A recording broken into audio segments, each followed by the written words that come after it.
Hello students, welcome to Shivaji polytechnic online classes. Analog electronics के आज के लेक्चर में हम लोग पढ़ेंगे working of depletion type MOSFET. Analog electronics के पिछले लेक्चर में हम लोगों ने construction of depletion type MOSFET पढ़ा था। आज हम इसकी वर्किंग देखेंगे। तो यहाँ पे आपको एक N channel depletion type MOSFET दिख रहा है, जिसकी वर्किंग हम लोग डिस्कस करेंगे। तो कंस्ट्रक्शन आप लोग समझ चुके हैं, लेकिन फिर भी एक बार जल्दी से इसको समझ लेते हैं। यहाँ पर हमें N channel depletion type MOSFET बनाना था, तो हमने यहाँ पे एक पी टाइप सबस्ट्रेट लिया है। ये एक पी टाइप सबस्ट्रेट है, जिस पर हमने दो एनवेल्स बनाए हैं। उसके बाद यहाँ पे अगर आप देखें तो ये एन टाइप वेल है और ये पी टाइप सबस्ट्रेट है, तो यहाँ पे एक पी एन जंक्शन बनेगा। ये एन टाइप वेल है और ये पी टाइप सबस्ट्रेट है, तो यहाँ पे भी एक पी एन जंक्शन बनेगा, जिस वजह से यहाँ पे ये डिप्लीशन लेयर आ गई है और ये यूनिफॉर्म डिप्लीशन लेयर है। तो ये प्रोसेस आपको पिछले लेक्चर में बताया गया है।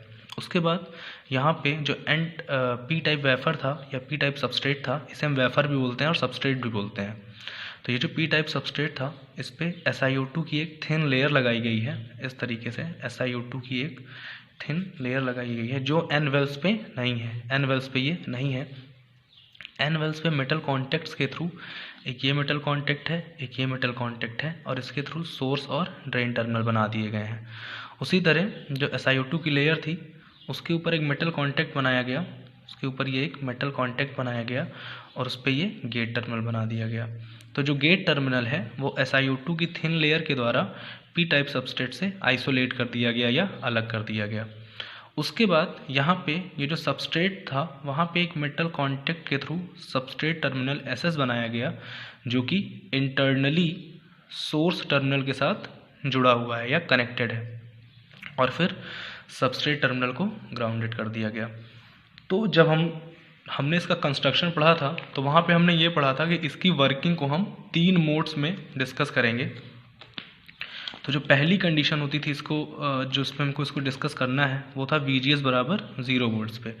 यानी जब गेट टू सोर्स वोल्टेज, यानी गेट और सोर्स के बीच में पोटेंशियल डिफरेंस 0 वोल्ट का होगा, तब इसकी वर्किंग कैसी होगी। पहला केस ये था। आइए पहला केस डिस्कस करते हैं सबसे पहले। तो जब VGS का मान 0 वोल्ट है, यानी कि यहाँ पे जो सोर्स टर्मिनल है और गेट टर्मिनल है, इसके बीच में 0 पोटेंशियल है। उसके अलावा यहाँ पे सोर्स और ड्रेन के बीच में एक बैटरी लगाई गई है। सोर्स और ड्रेन के बीच में एक बैटरी लगाई गई है, जिसे VDS बोलेंगे, और यहाँ पे ड्रेन को पॉजिटिव से जोड़ा गया है और सोर्स को नेगेटिव से जोड़ा गया है। तो ये एक कनेक्शन यहाँ पे एस्टेब्लिश है। यहाँ पे जो सोर्स है और जो गेट है, इनके बीच में 0 पोटेंशियल डिफरेंस है, यानी कि सोर्स और गेट के बीच में पोटेंशियल डिफरेंस 0 वोल्ट्स का है। तो उस कंडीशन में इसकी वर्किंग हमें देखनी है। तो पहले हमें ये समझना ज़रूरी है कि जिस समय हम इन्हांसमेंट टाइप मॉसफेट के बारे में पढ़ रहे थे, उस समय हम यहाँ पे जब N channel enhancement type MOSFET के बारे में हम पढ़ रहे थे, तो यहाँ पे हम जो VGS होता था उसको पॉजिटिव लेते थे। उसका रीज़न क्या होता था, क्योंकि यहाँ पे कोई चैनल नहीं फॉर्म होता था। इन्हांसमेंट टाइप मॉसफेट में हमें चैनल बनाना पड़ता था, जिस वजह से हम VGS को पॉजिटिव लेते थे, और यहाँ पे इलेक्ट्रॉन्स इकट्ठे हो जाते थे या निगेटिव चार्ज कैरियर्स इकट्ठे हो जाते थे और चैनल फॉर्म हो जाता था। लेकिन इस केस में, डिप्लीशन टाइप मॉसफेट के केस में, ऑलरेडी यहाँ पे जो चैनल है वो बना हुआ है। तो हमें VGS को पॉजिटिव रखने की कोई ऐसी कंडीशन नहीं है कि हमें VGS को पॉजिटिव ही रखना है। ठीक, तो यहाँ पे ऑलरेडी चैनल बना हुआ है जहाँ पे ये नेगेटिव चार्ज कैरियर्स हैं। तो अगर हम VGS को 0 वोल्ट्स पे या गेट और सोर्स के बीच का पोटेंशियल डिफरेंस 0 वोल्ट भी रखते हैं, तब भी यहाँ पे चैनल फॉर्म है, और जो चार्ज कैरियर्स हैं वो सोर्स से ड्रेन की ओर जा रहे हैं। क्योंकि यहाँ पे ड्रेन को हम पॉजिटिव पोटेंशियल पे रखते हैं, तो इस वजह से ड्रेन पॉजिटिव है और सोर्स नेगेटिव है, तो इलेक्ट्रॉन्स सोर्स से ड्रेन की ओर जाते हैं, जिससे ड्रेन करंट ID बनती है। लेकिन अब यहाँ पे एक चीज़ और ध्यान देनी है कि यहाँ पे जो VDS है, यहाँ पे जो ये VDS है, अगर इसको हम VDD मान लें, VDS बराबर VDD मान लें, तब हम VDD को लगातार पॉजिटिव नहीं कर सकते हैं। अगर VDD का मान लगातार बढ़ाते जाएंगे, ये जो VDS है, यानी अगर इसको VDD मान लें और इसका मान अगर हम लगातार बढ़ाते जाएंगे, तो ये जो एन टाइप वेल है ये लगातार पॉजिटिव होता जाएगा, और यहाँ पे जो एन टाइप वेल और पी टाइप सबस्ट्रेट के बीच में पीएन जंक्शन बन रहा है, एन वेल की लगातार पॉजिटिव होने की वजह से ये जंक्शन रिवर्स बायस में चला जाएगा और ये और ज़्यादा रिवर्स बायस होता जाएगा, जिस वजह से ये जो डिप्लीशन लेयर है इसकी जो विड्थ है या चौड़ाई है वो बढ़ती जाएगी, जिस वजह से ये जो चैनल बन रहा है सोर्स और ड्रेन के बीच में ये नैरो होता जाएगा। तो अगर हम लगातार VDS के मान को बढ़ाते जाएंगे तो ये चैनल बहुत ही नैरो हो जाएगा और एक सैचुरेशन की कंडीशन आ जाएगी जब ड्रेन करंट ID का मान कांस्टेंट हो जाएगा। यानी अगर हम VDS को लगातार बढ़ाते जाएंगे तो एक ऐसी कंडीशन आएगी जब ड्रेन करंट ID का मान कांस्टेंट हो जाएगा। यदि VDS को लगातार बढ़ाते जाएंगे तब एक स्थिति ऐसी आ जाती है जब ID कांस्टेंट हो जाता है, ठीक। तो ये पहली कंडीशन हो गई। तो पहली कंडीशन में हमने क्या देखा कि गेट और सोर्स के बीच में पोटेंशियल डिफरेंस 0 था, यानी VGS 0 वोल्ट था, फिर भी यहाँ पे ड्रेन करंट ID फ्लो हो रही थी, ठीक। अब सेकेंड कंडीशन हमें देखनी है। सेकेंड कंडीशन में हम VGS को पॉजिटिव लेंगे। सेकेंड कंडीशन में अगर हम VGS को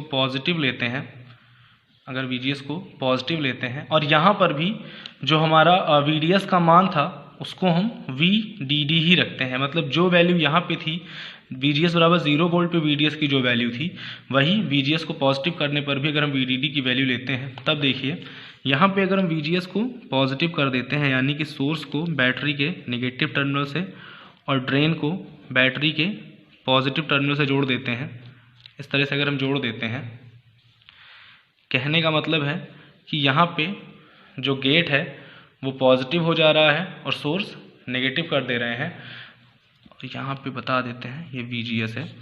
तो इस कंडीशन में क्या होता है कि हम यहाँ पे VGS को पॉजिटिव करने पे जो इलेक्ट्रॉन्स हैं पी टाइप सबस्ट्रेट में वो चैनल की ओर अट्रैक्ट होने लगते हैं, और यहाँ पे ये जो चैनल बना हुआ है यहाँ पे नेगेटिव चार्ज कैरियर्स यानी कि इलेक्ट्रॉन्स की संख्या बहुत ज़्यादा बढ़ जाती है, जिस वजह से ड्रेन करंट ID का मान भी बहुत तेज़ी से बढ़ता है। अगर हम VGS का मान बढ़ाएंगे, अगर हम यहाँ पे VGS का मान बढ़ाएंगे तो ड्रेन करंट ID का मान भी बहुत तेज़ी से बढ़ता है। इसलिए इस कंडीशन में हमें ये ध्यान रखना है कि हम VGS का मान बहुत ही कंट्रोल्ड तरीके से बढ़ाएंगे, बहुत ही नियंत्रित तरीके से बढ़ाएंगे, और हमें ये ध्यान देना है कि ID का मान बहुत ही रैपिडली बढ़ता है। इसलिए हमें इस बात का ध्यान रखना है कि जब भी हम VGS को बढ़ाएं तो हमें ये देखना है कि ID का मान भी कंट्रोल्ड रूप से बढ़े, ठीक। थर्ड कंडीशन जो है यानी कि जब VGS को नेगेटिव लेते हैं, तो इसके लिए अगर इस सेक्शन को मैं फिर से ड्रॉ करूं, गेट्स वाले सेक्शन को अगर मैं फिर से ड्रॉ करूं, तो मान लेते हैं ये एक पी टाइप सबस्ट्रेट है, जहाँ पे ये एक SiO2 की लेयर है, और उसके ऊपर ये एक मेटल कॉन्टैक्ट है जिस पर गेट टर्मिनल बना हुआ है। अगर हम गेट टर्मिनल को नेगेटिव कर देते हैं और ये जो चैनल, और मान लेते हैं ये चैनल बना हुआ है, अगर हम गेट टर्मिनल को नेगेटिव कर देते हैं तो इस चैनल में जो नेगेटिव चार्ज कैरियर्स हैं वो रिपेल होंगे, प्रतिकर्षित होंगे, क्योंकि यहाँ पे नेगेटिव चार्ज आ गया। यानी अगर गेट को नेगेटिव कर देंगे तो ये इस पर प्रतिकर्षण बल लगाएगा और ये इससे दूर जाने लगेंगे, नीचे की ओर आने लगेंगे, और यहाँ पे जो पी टाइप सबस्ट्रेट में जो होल थे वो ऊपर की तरफ आने लगेंगे, जिस वजह से यहाँ पे होल्स और इलेक्ट्रॉन्स के बीच में रिकॉम्बिनेशन हो जाएगा, और यहाँ से जो इलेक्ट्रॉन्स हैं उनकी संख्या कम होने लगेगी, क्योंकि वो प्रतिकर्षित होकर नीचे आ रहे हैं, तो यहाँ पे इलेक्ट्रॉन्स की संख्या यानी नेगेटिव चार्ज कैरियर्स की संख्या कम होने लगेगी, जिस वजह से ड्रेन करंट जो ID है उसका मान भी रिड्यूस होने लगेगा।